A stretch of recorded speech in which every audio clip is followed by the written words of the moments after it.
할렐루야 할렐루야 할렐루야 할렐루야 할렐루야 할렐루야 할렐루야 할렐루야 죄짐 맡은 우리 구주 어찌 좋은 친구인지 걱정 근심 무거운지 우리 주께 맡기세 할렐루야 할렐루야 할렐루야 할렐루야 할렐루야 할렐루야 할렐루야 할렐루야. 하나님은 영이시니 예배하는 자가 신령과 진정으로 예배할지니라. 아멘.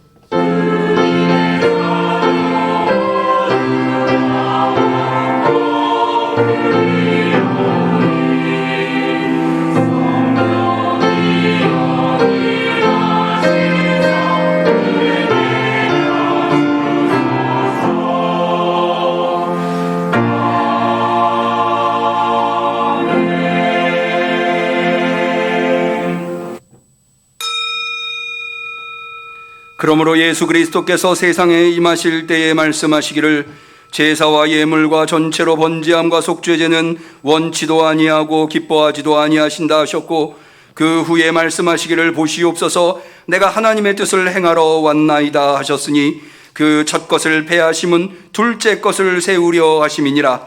이 뜻을 쫓아 예수 그리스도의 몸을 단번에 들이심으로 말미암아 우리가 거룩함을 얻었노라. 아멘.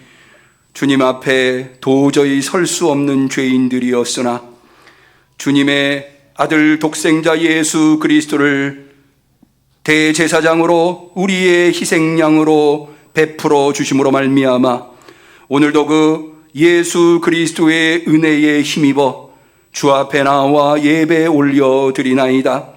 우리의 예배를 받아 주옵소서. 대제사장이신 예수 그리스도시여 이 예배를 주장하여 주시옵시사. 하늘문을 여시고 하늘의 은혜를 우리 성도들의 심령에 쏟아부어 주시옵소서. 예수님의 이름으로 기도 올리옵나이다. 아멘.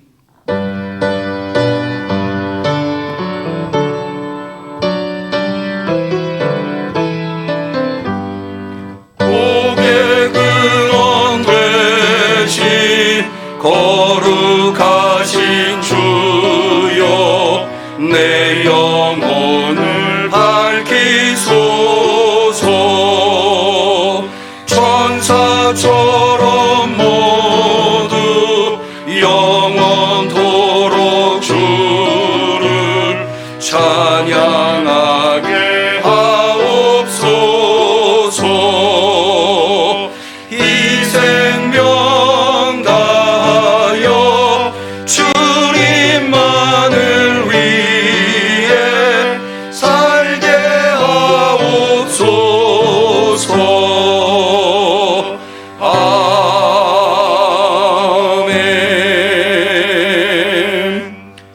우리에게 강림하실 하나님 앞에 우리의 신앙을 고백할 때에 전능하사 천지를 만드신 하나님 아버지를 내가 믿사오며 그 외아들 우리 주 예수 그리스도를 믿사오니 이는 성령으로 잉태하사 동정녀 마리아에게 나시고 본디오 빌라도에게 고난을 받으사 십자가에 못 박혀 죽으시고 장사한 지 사흘 만에 죽은 자 가운데서 다시 살아나시며 하늘에 오르사 전능하신 하나님 우편에 앉아 계시다가 저리로서 산 자와 죽은 자를 심판하러 오시리라. 성령을 믿사오며 거룩한 공회와 성도가 서로 교통하는 것과 죄를 사하여 주시는 것과 몸이 다시 사는 것과 영원히 사는 것을 믿사옵나이다. 아멘.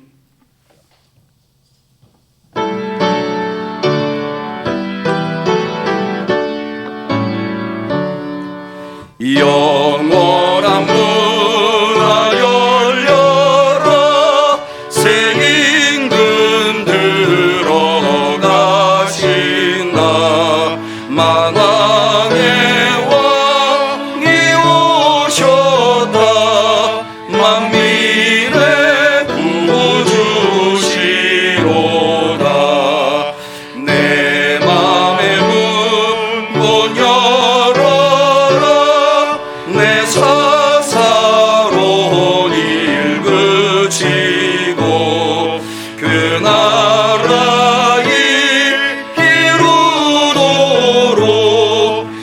계실 성전 삼아라.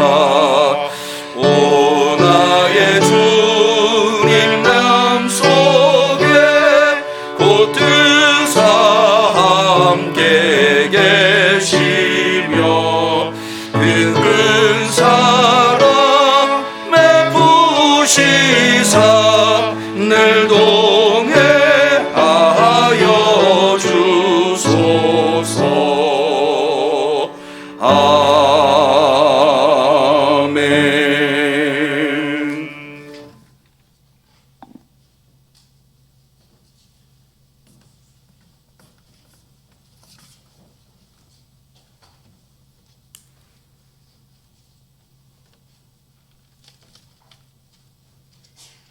하시겠습니다. 독생자 예수 그리스도를 세상에 보내주신 하나님 아버지, 지난 한 주간도 저희를 사랑 가운데 함께 하시고 지켜주시고 보호해 주심을 감사를 드립니다.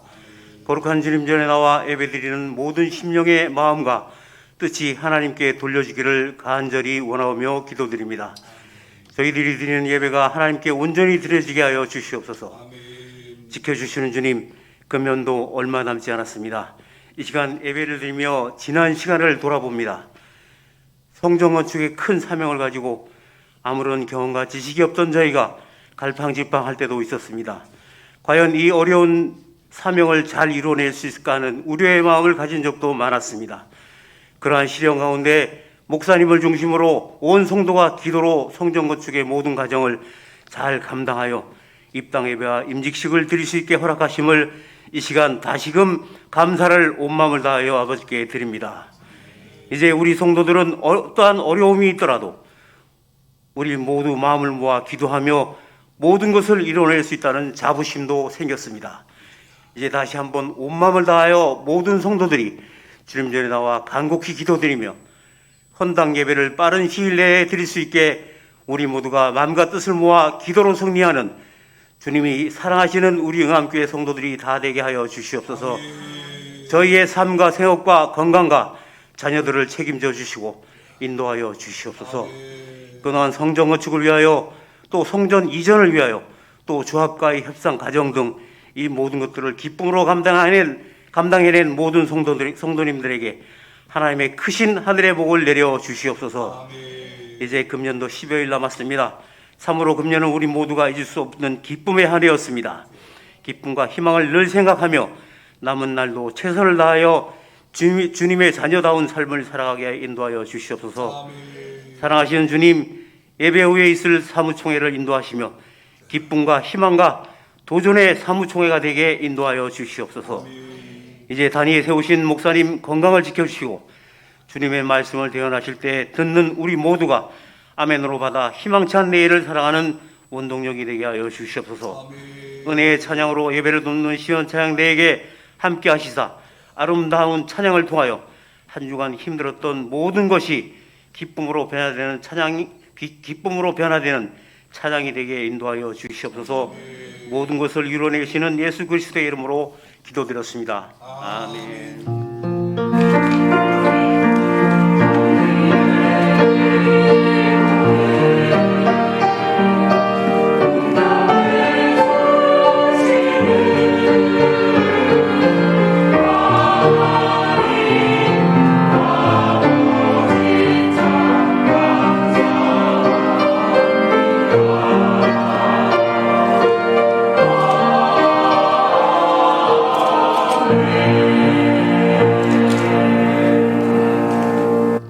하나님께서 우리의 간절한 기도를 들어주시기를 축원합니다.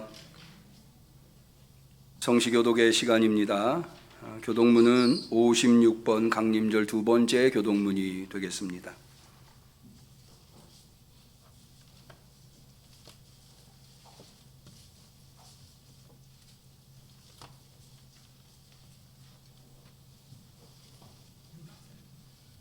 교독문 56번 강림절 두 번째 교독문.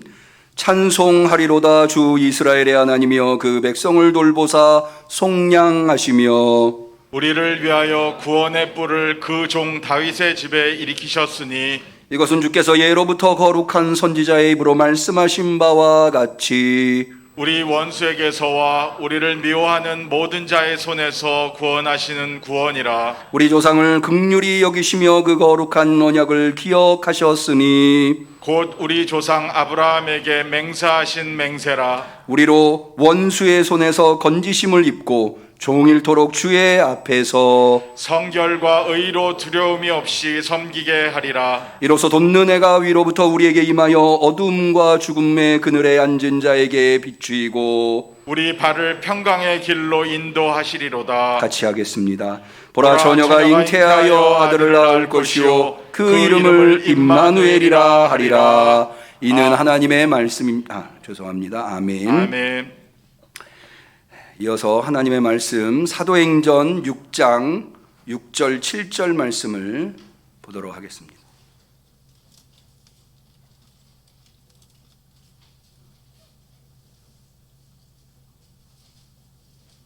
신약성경 196페이지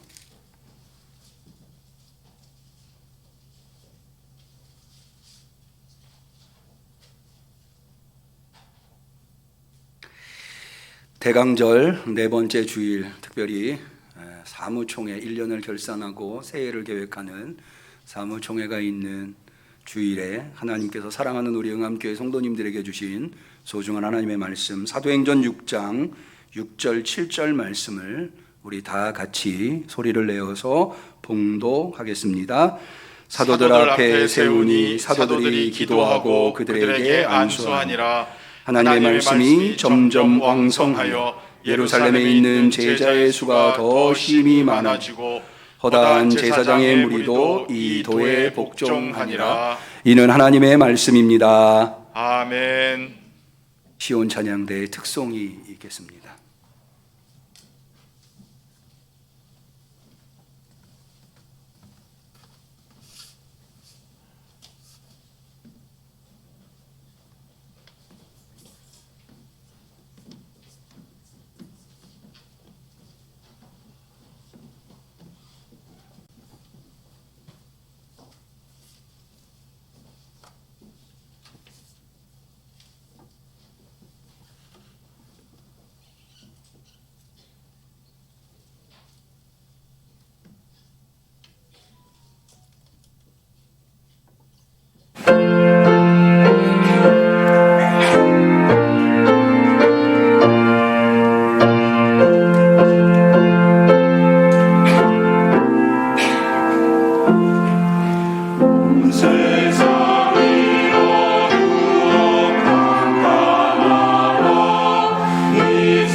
이미 예고해 드린 대로 오늘은 저희 교회가 사무총회를 1년에 한 번 하는 날입니다. 원래 사무총회를 우리 교회는 12월 둘째 주에 합니다만은 다 아시다시피 우리가 12월 첫째 주에 입당 및 임직 예식을 했기 때문에 올해는 부득이하게 한 주를 늦추어서 12월 셋째 주에 하게 되었습니다.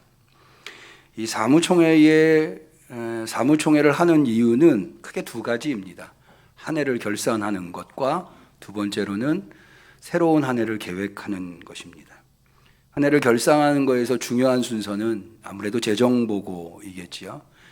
한 해 동안 우리 성도님들께서 열심히 헌금하신 것, 그리고 그것이 어떻게 사용됐는가에 대해서 저희 교회는 뭐 이렇게 PPT로 보여주고 넘어가고 이렇게 하지 않고 아예 책자를 만들어서 우리 성도들께서 사무총회가 끝나고도 다 보실 수 있도록 10원짜리 한 장도 다 우리 성도님들께서 투명하게 보실 수 있도록 이렇게 하고 있습니다. 또 내년을 계획하는 일에서는 중요한 것이 이제 인사, 어떤 분이 어디에서 봉사하시게 되는가, 어떤 역할을 하시게 되는가에 대한 것들이 사무총회의 중요한 순서들입니다.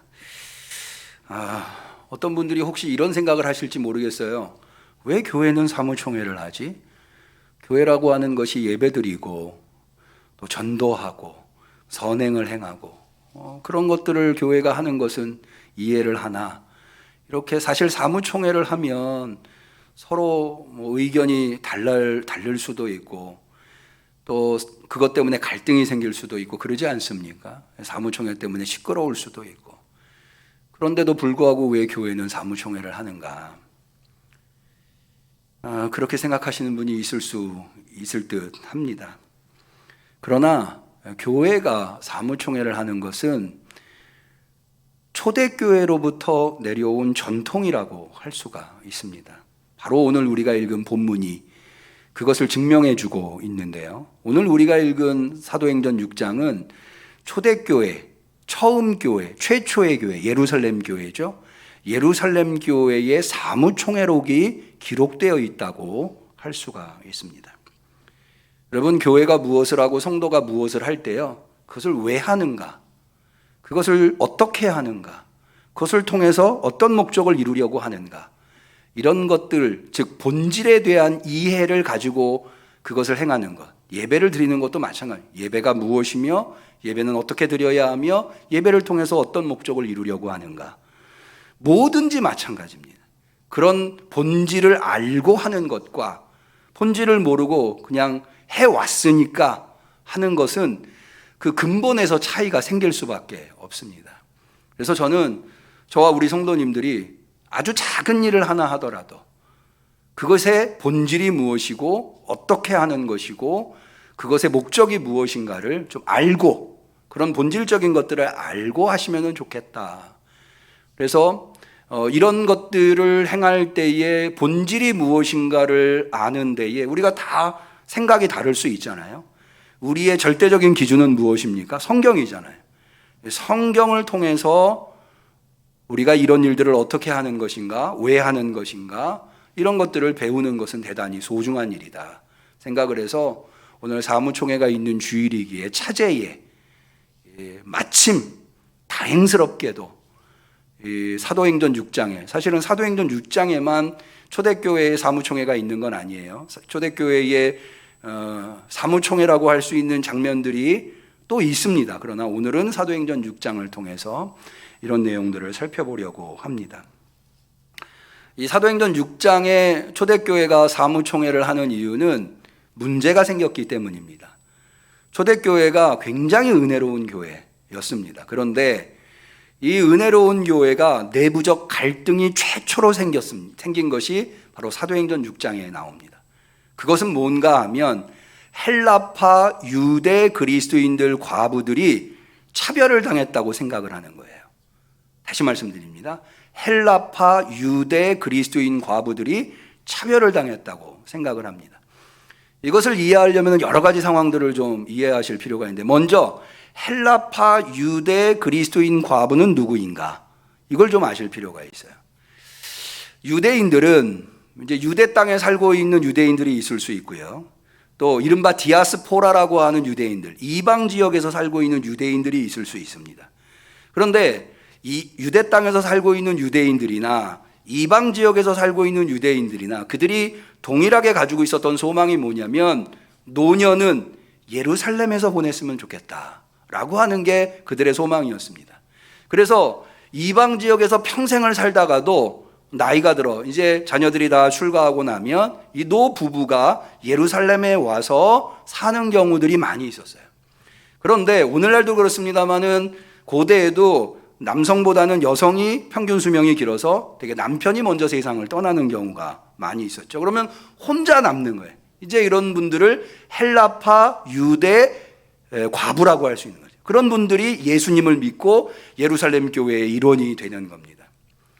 근데 특별히 이분들을 헬라파라고 이야기하는 이유는 이 예루살렘 교회 안에 히브리파 유대 그리스도인 과부와 헬라파 유대 그리스도인 과부 두 부류가 있었어요. 왜 이렇게 두 부류로 나누느냐? 이 히브리파 유대 그리스도인들 과부는 유대 땅을 떠나본 적이 없는 사람들이에요. 그랬다가 예루살렘에 와서 남편이 먼저 세상을 떠나고 그리스도인이 된 과부들. 그러니까는 이분들이 사용하는 용어는 히브리어, 유대인들이 사용하는 히브리어가 수월했고, 그러나 이방 지역에서 평생을 살다가 유대 땅에 와서 노년을 맞이하려고 했었던 그런 분들은 헬라어, 당시의 국제어가 헬라어였기 때문에 헬라어가 수월했습니다. 그래서 예루살렘 교회 안에 예배를 히브리어로 드리는 부류와 헬라어로 드리는 부류가 있었던 거죠. 제가 미국에 갔을 때 미국의 한인 교회들이 그렇게 드리더라고요. 예를 들어서 한국에서 이민 온 이민 1세대들은 한국어가 수월하니까 한국어로 예배를 드립니다. 근데 미국에 가서 낳은 자녀들은 아무래도 영어가 수월하겠죠. 그래서 영어로 예배를 드리더라고요. 그래서 한국어와 영어로 따로따로 예배를 드리는 현상이 있더라고요. 예루살렘 교회도 마찬가지였던 거예요. 그런데 예루살렘 교회가 오순절날 베드로가 설교함으로써 폭발적으로 부흥을 해서 수많은 과부들이 생겨나게 되었습니다. 근데 이 과부들은 지금은 그렇지 않습니다만은 고대에서는 여성이 남성 없이 홀로 살아가는 것이 불가능했어요. 그래서 결혼하기 전에는 대부분 아버지에 의존해서 살아갔고, 결혼하고 나면 남편에 의존해서 살아갔고, 남편이 세상을 떠나면 아들에게 의존해서 살아갔습니다. 왜냐하면 당시에는 여성이 경제활동을 할 기회가 전혀 주어지지 않았기 때문에 그랬습니다. 그런데 예루살렘에 와서 남편이 먼저 세상을 떠나 예수 믿고 생활하다 남편이 먼저 세상을 떠나면 오롯이 과부가 되는 겁니다.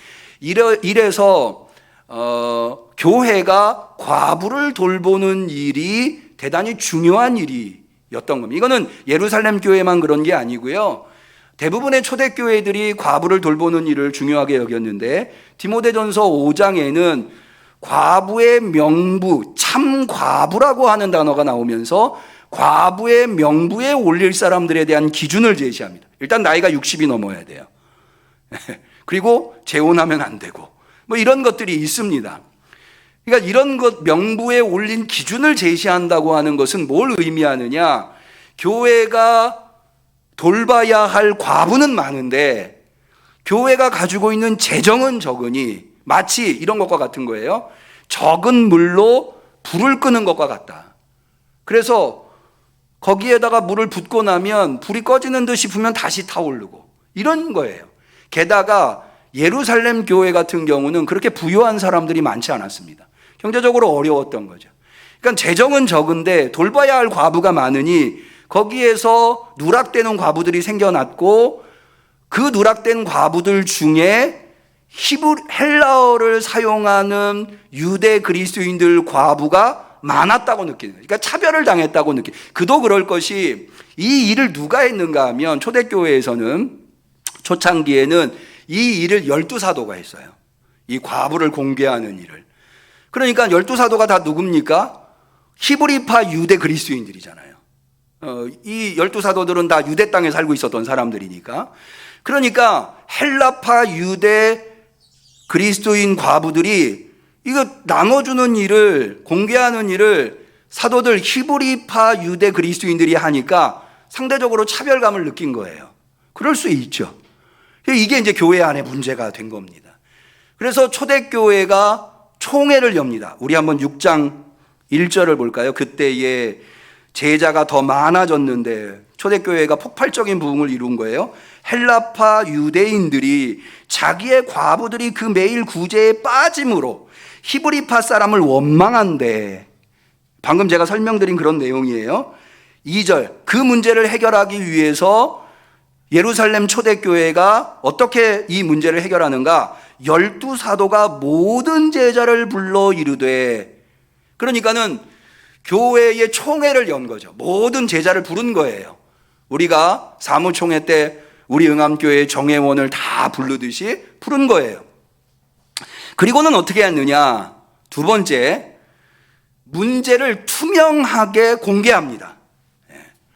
사실은 이 문제는 예민한 문제일 수 있어요. 왜냐하면 이게 돈 문제거든요. 재정 문제예요. 적은 재정으로 누구를 도울 것이냐라고 하는 문제니까 어떻게 보면 재정 문제, 돈 문제. 돈 문제는 사람들이 다 예민하죠. 그러니까 이 예민한 문제를 사도들은 어떻게 하느냐? 모든 제자를 불러서 투명하게 공개합니다. 이 문제의 본질이 무엇인가? 어디에 문제가 있는가? 이런 것들을 다 이야기를 해요. 그러면서 두 번째로는 어떤 방법을 채택하는가 하면 마땅함이 무엇인가? 마땅함이 무엇인가에 대한 이야기를 합니다. 자, 우리 2절 하반절을 볼까요? 그렇게 불러서 우리가 하나님의 말씀을 제쳐놓고 공개를 일삼는 것이 마땅치 아니하니. 사도들이 모든 제자들한테 그러는 거예요. 앞서 말씀드린 대로 과부를 공개하는 일을 사도들이 했어요. 물론 과부 공개만 하는 것이 아니라 어려운 고아들이랄지 나그네를 공개하는 일까지 다 사도들이 했어요. 왜 그랬는가 하면 여러분이 잘 아시다시피 초대교회는 자기의 것을 자기의 것이라고 생각하지 않고 다 사도들의 발 앞에 내려놓고 나눠 쓸 수 있도록. 그러니까는 그 일을 누가 했느냐? 사도들이 한 거예요. 그런데 처음에는 그 일을 충분히 해낼 수 있었지만 이 초대교회가 폭발적으로 부흥하다 보니까 그 일이 너무 방대해진 거예요. 그러다 보니까 무엇에 소홀해졌어요? 말씀에 봉사하는 일에 소홀해진 거예요. 자, 4절을 다시 볼까요? 사도들이 이렇게 이야기, 우리는 기도하는 것과 말씀 전하는 것을 전무하리라. 그러니까 공개하는 일이 중요하지 않은 것은 아니나 중요하지만, 그러나 사도들 입장에서 마땅한 것은 공개에 치우쳐서 말씀을 소홀히 하는 것보다 공개는 다른 사람들한테 맡기고 사도는 기도하는 일과 말씀 전하는 일에 전무하는 것, 봉사하는 것, 그것이 사도들의 마땅함이라는 거예요. 여러분, 이것이 굉장히 중요해요. 뭐가 중요하냐? 마땅함이 무엇인가를 찾아가는 것. 그래서 우리는 본질을 알아야 돼요. 교회가 무엇이고 성도가 무엇이고 목회자가 무엇이고 그런 걸 알아야 돼요. 본질이 뭔지를 알아야 돼요. 여러분, 문제를 해결할 때요, 100인이면 100가지의 방법이 나와요. 생각이 다 다르니까. 그러면 누구의 생각대로 할 거예요? 누구 한 사람의 생각대로 할 수 없죠. 그런데 교회에는 뭐가 있어요? 절대 진리가 있잖아요. 뭐예요? 성경이에요.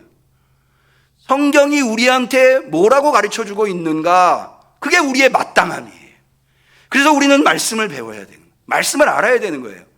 우리는 교회가 무엇인가에 대해서 100인이면 100색으로 이야기할 수 있어요. 성도가 무엇인가에 대해서 100인이면 100색으로 이야기할 수 있어요. 그러나 우리는 다 뭐에 맞추어져야 하는가 하면 성경이 교회를 뭐라고 하는가, 성경이 목회자를 뭐라고 하며 성경이 성도를 뭐라고 하는가, 여기에 맞춰져야 돼요. 그 마땅함이 기초가 되어서 문제를 해결해야 성도들이 한마음 한뜻이 될 수 있는 거지, 그렇지 않고 인간적인 방법, 효율적인 방법, 세상적인 방법, 이런 거 찾아가다 보면 거기에 균열이 생기게 되는 거예요. 그래서 이 문제를 공유하고 마땅함이 무엇인가에 대해서 공유하고 그리고 나서 해결책이 뭐였는가 하면 그러면 사도들이 말씀과 기도에 전무하기 위해서 공개하는 일, 이것은 7명의 집사를 뽑아서 그들에게 맡기자 이렇게 결정을 하게 됩니다.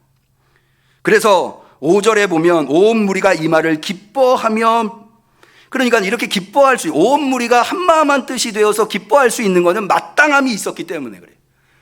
그리고 믿음과 성령이 충만한 사람, 스테반을 비롯해서 빌립을 지나 니골라에 이르기까지 7명의 이른바 집사. 여러분, 집사라고 하는 말이 디아콘이라고 하는 헬라어에서 왔는데, 이 디아콘이라고 하는 헬라어는 원래 무슨 뜻인가 하면 봉사하다라고 하는 뜻이에요.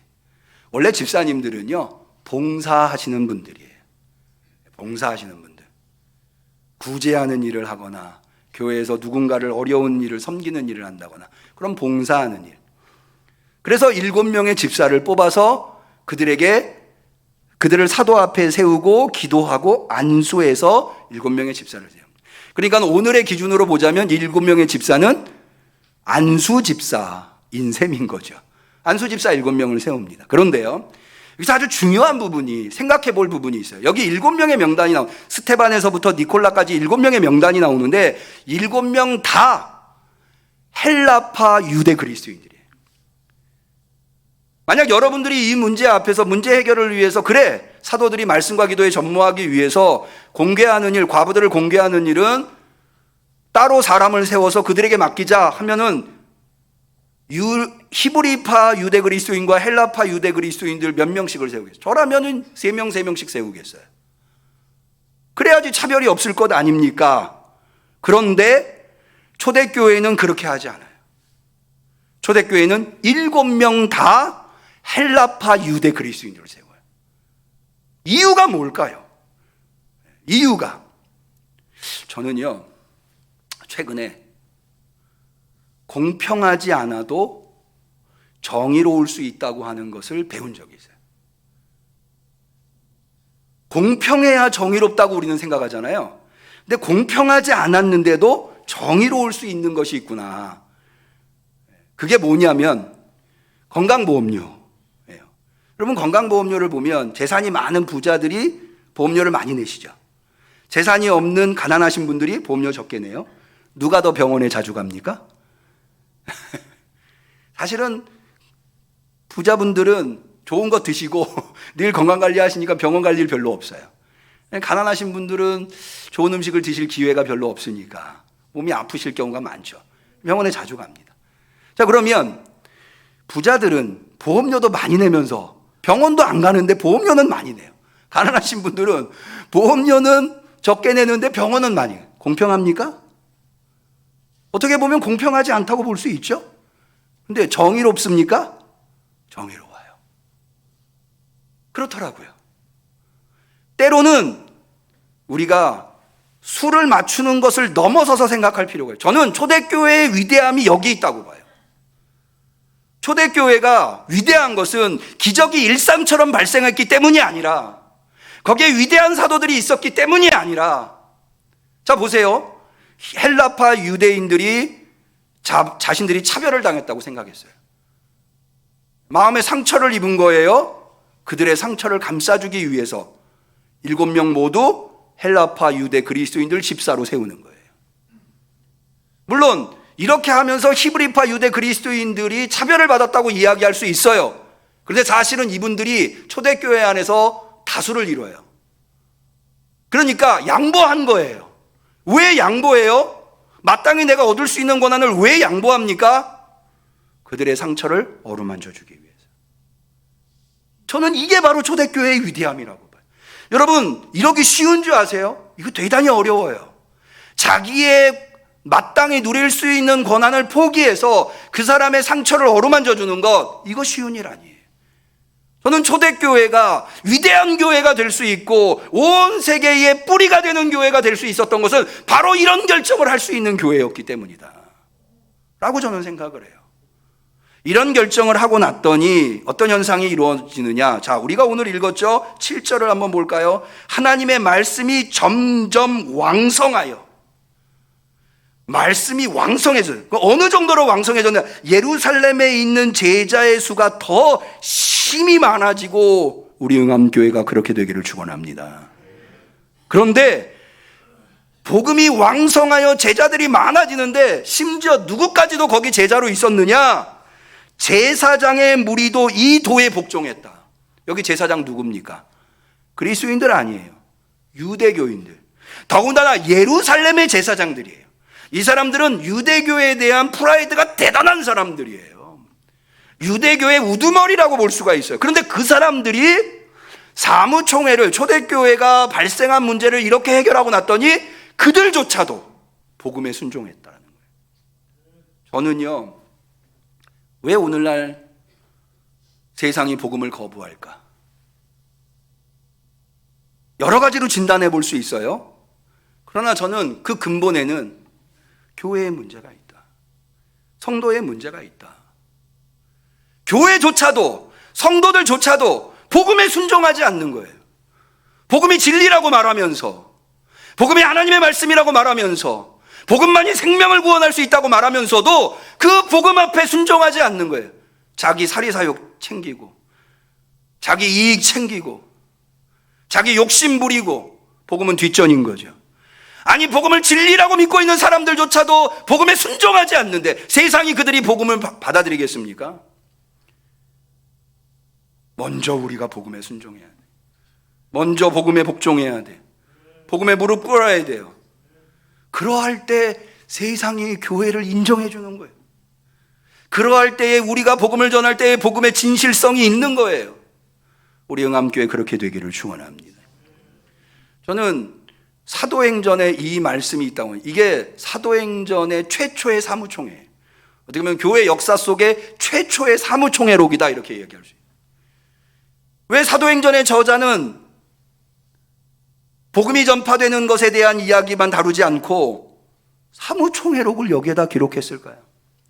여러분, 사도행전은 복음이 어떻게 진보했는가에 대한 기록이에요. 초대교회의 역사가 어떻게 시작되었고 어떻게 역사 속에 자리 잡았는가에 대한 기록이에요.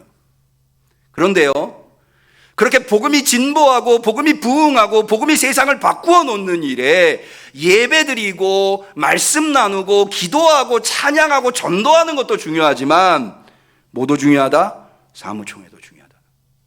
사무총회를 얼마나 올바로 마땅하게, 그리고 상처받은 사람들을 감싸 안으면서 사랑으로 은혜롭게 사무총회를 하느냐는 그 교회가 앞으로 어떻게 뻗어나갈 것인가, 그 교회의 복음이 어떻게 세상을 변화시킬 수 있는가를 보여주기 위해서 기도하는 것만 중요한 게 아니라, 예배드리는 것만 중요한 게 아니라, 복음 전하는 것만 중요한 게 아니라, 그런 것도 분명히 중요하지만 이 회무, 사무총회를 은혜롭고 마땅하게 진행하는 것, 그것도 대단히 중요하다고 하는 것을 가르쳐주기 위함이 아닌가. 한 가지만 더 말씀드리죠. 자, 이렇게 사무총회에 7집사가 임명됩니다. 안수집사로 세웁니다. 그런데 이 이후의 이야기를 보면은요, 7집사가 과부를 공개했다는 이야기는 단 한 번도 나오지 않아요. 이 이후에 무슨 얘기가 나오느냐, 여러분 잘 아시죠? 스테반 누굽니까? 복음 전하다가, 예루살렘 성전에서 복음 전하다가 최초로 순교한 순교자죠. 빌립 집사는 이디오피아 넷이 만나서 복음 전하고 사마리아 성에 복음 전한 사람이 빌립 집사예요. 무슨 얘긴가 하니, 여러분, 우리는 문제를 해결하기 위해서 사명자를 세웁니다. 임명합니다. 사무총회를 통해서 임명합니다. 그런데요, 우리는 그렇게 임명하지만 하나님은 그 사람들을 어떻게 사용할지 알 수 없는 거예요. 우리 생각에는 이런 일을 하려고 세웠지만 하나님은 더 위대하게 쓰실 수 있다는 거예요. 여러분, 직분 앞에 순종하실 수 있기를 축원합니다. 여러분, 위대한 삶이 어떤 삶인지 아세요? 위대한 사명자. 여러분, 이 땅에 살고 있는 모든 사람들은요, 물고기 2마리 보리떡 5개의 인생이에요. 늘 삶 속에서 부족함을 느낄 수밖에 없는 삶을 살아가는 게 우리 인생들이에요. 그렇게 물고기 2마리 보리떡 5개밖에 안 되는 인생이 하나님 손에 들리면 광야에서도 5,000명을 먹일 수 있는 위대한 삶을 사는 거예요. 난 부족해요. 내가 어떻게 광야에 5,000명을 먹입니까? 그런데 하나님께서 그런 부족하기 짝이 없는 나를 들어서 위대한 역사를 만드는 거예요. 여러분, 하나님께서 여러분들에게 사명을 주시는 거는 여러분 힘들게 하시려고 그러는 거 아니에요. 그 광야에서 그 저녁에 제자들한테 너희들 가진 음식이 얼마냐? 왜 물어봤겠어요? 그거 내놔. 내가 먹게. 그러려고 그러신 거예요? 아니에요. 그들이 가지고 있는 물고기 2마리, 보리떡 5개 너무나 하찮은 거지만 그것을 위대하게 사용하시려고 그러는 거예요. 우리가 해야 할 건 뭐예요? 헌신하는 거예요. 충성하는 거예요. 예, 주님. 주님이 주신 직분 내 힘과 내 능력으로는 감당할 수 없으나 하나님이 나를 선택해 주시니 감사합니다. 내가 최선을 다하겠습니다. 그렇게 헌신하고 그렇게 하나님의 말씀 앞에 순종하면 하나님이 그를 들어서 위대한 삶을 살아갈 수 있도록 만들어 주시는 그런 좋은 하나님인 줄로 믿으시기를 축원합니다. 사무총회를 할 때마다 목회자는 걱정과 근심이 있습니다. 이번 사무총회에는 시험 드는 분이 한 분도 없어야지. 이런 생각이 자리를 합니다. 오늘 사무총회로 받으실 텐데요. 혹시 자기 이름이 빠졌다고 너무 섭섭해하지만 사람들이 하는 일이다 보니까 빠질 수 있어요. 사실 자기 이름 빠지면 섭섭해요. 저도 어디 가서요, 순서지에 제 순서인데 제 이름이 빠지면 서운하더라고요. 사람이에요. 그런데요, 그런 섭섭함 날려버릴 수 있어요. 사람이 하는 일이니까 그럴 수 있지. 저는 확신합니다. 누구도요, 여러분들을 일부러 왕따를 시킨다거나 일부러 괴롭힌다거나 일부러 여러분들 마음을 아프게 하려고 누구 하나도 우리 교회는 그런 분 없어요. 아니, 비싼 밥 먹고 왜 그런 짓을 합니까? 실수인 거예요. 실수. 그런데 서운하죠? 섭섭막이 들어온 거예요. 마귀는 어떻게 해야 돼요? 물리쳐야 되는 거예요. 물리치시면 돼요. 서운함이 들어오면 내가 지금 섭섭막이 들어왔나 보다. 이겨야 되겠다. 할렐루야. 그러시면 되는 거예요.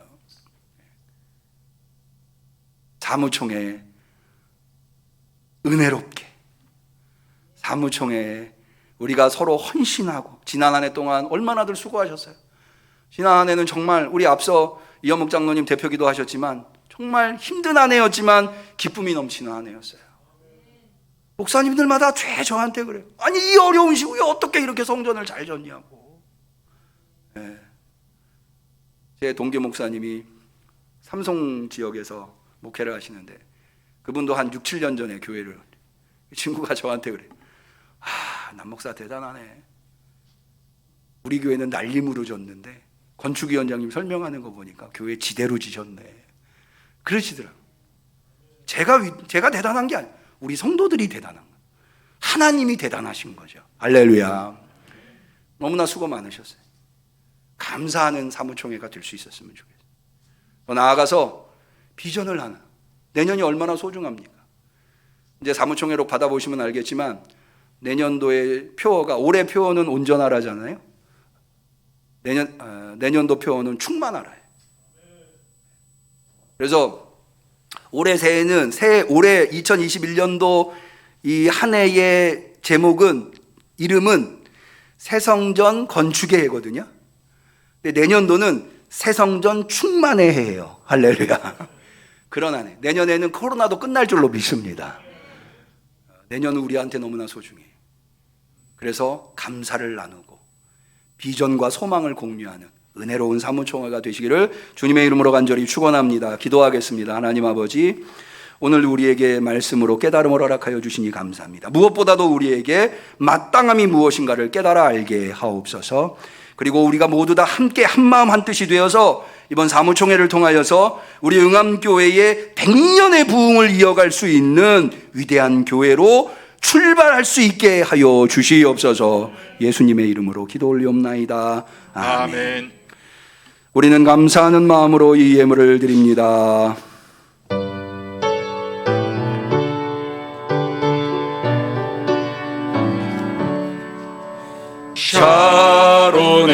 예수 나의 마음에 거룩하고 아름답게 비소서. 내 생명이 참 사랑의 향기로 간 데마다 풍겨나게 하소서. 예수 샤론의 꽃 나의 맘의 사랑으로 피소서. 샤론의 꽃 예수 길이 피소서. 주의 영광이 땅 위에 가득해 천하 만민 주님 앞에 엎드려 경배하며 영광 돌릴 때까지 예수 샤론의 꽃 나의 맘의 사랑으로 비소서.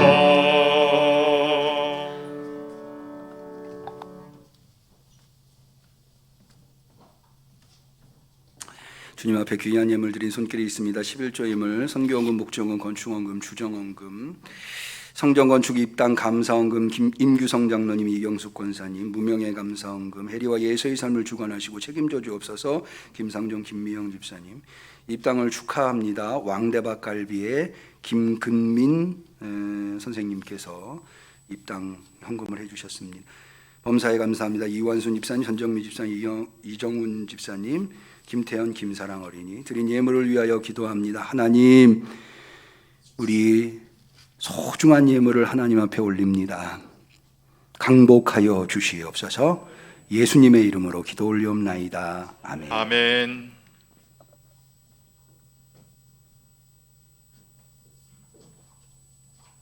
교회 소식을 말씀드리겠습니다. 예배를 마치자마자 바로 이어서 사무총회를 시작하도록 하겠습니다. 사무총회의 정회원은 세 가지 조건을 충족하셔야 합니다. 정회원이 되시려면 첫 번째, 세례를 받으셔야 하고요. 두 번째, 만 20세가 넘으셔야 합니다. 세 번째, 저희 교회에 오신 지 6개월 이상 되셔야 합니다. 그래야 저희 교회의 정회원이 되실 수 있습니다. 저희 교회의 총 정회원은 이번에 파악된 바에 의하면 157명입니다.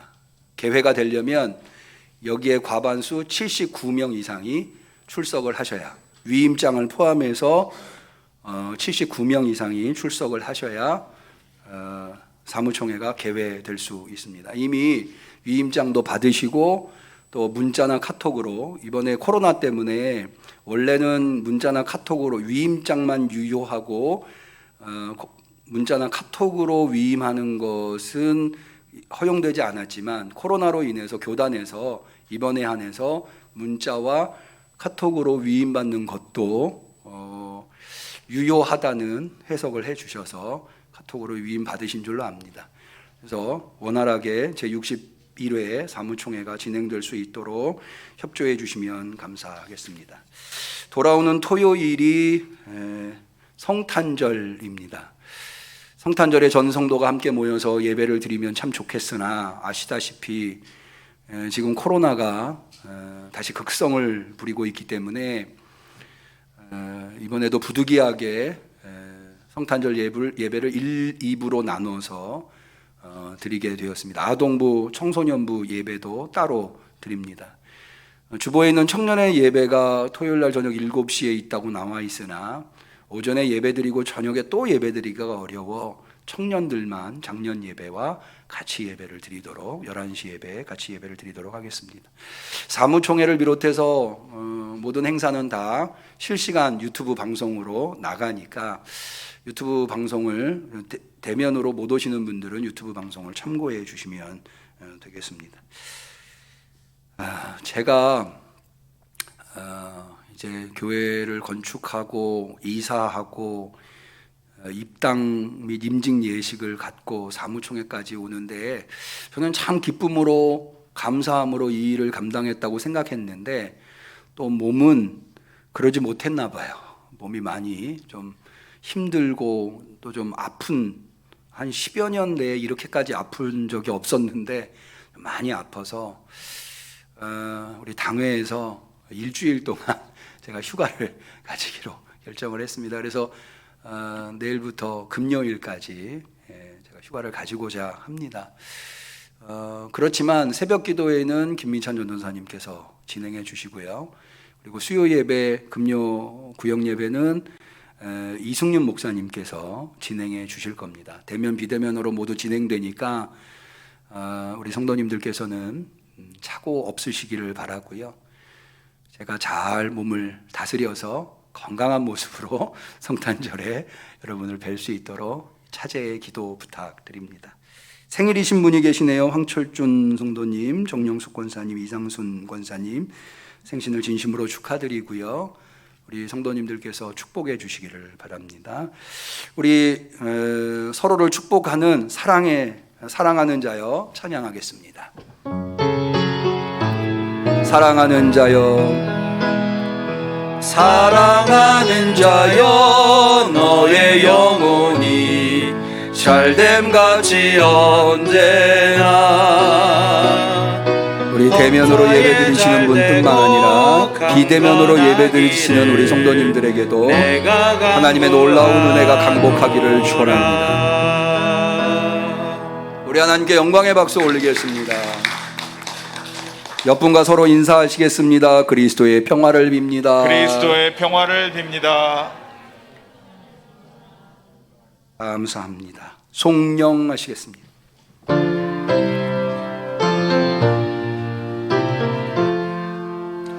주 성부 성자 성령께 다 찬양 드리며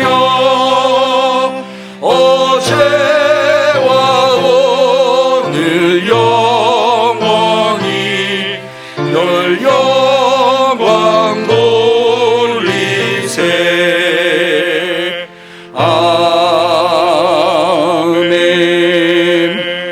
이제는 우리 주 예수 그리스도의 은혜와 하나님 아버지의 사랑과 성령님의 교통하심 충만하심 역사하심이 은혜로운 사무총회를 통하여서 지난 한 해를 감사하며 내년에 소망과 비전으로 우리 온 성도가 한마음 한뜻이 되어서 부흥의 계기로 삼으려고 결단하는 우리 성도들 머리머리 위에 우리감교회 위에 지금부터 영원까지 함께 하시기를 간절히 축원하옵나이다.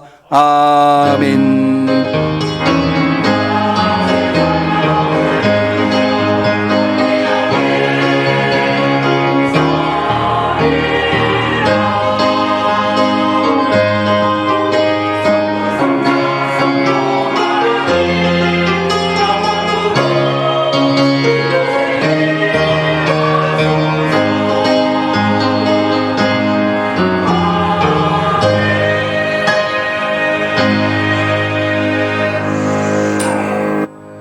예배를 모두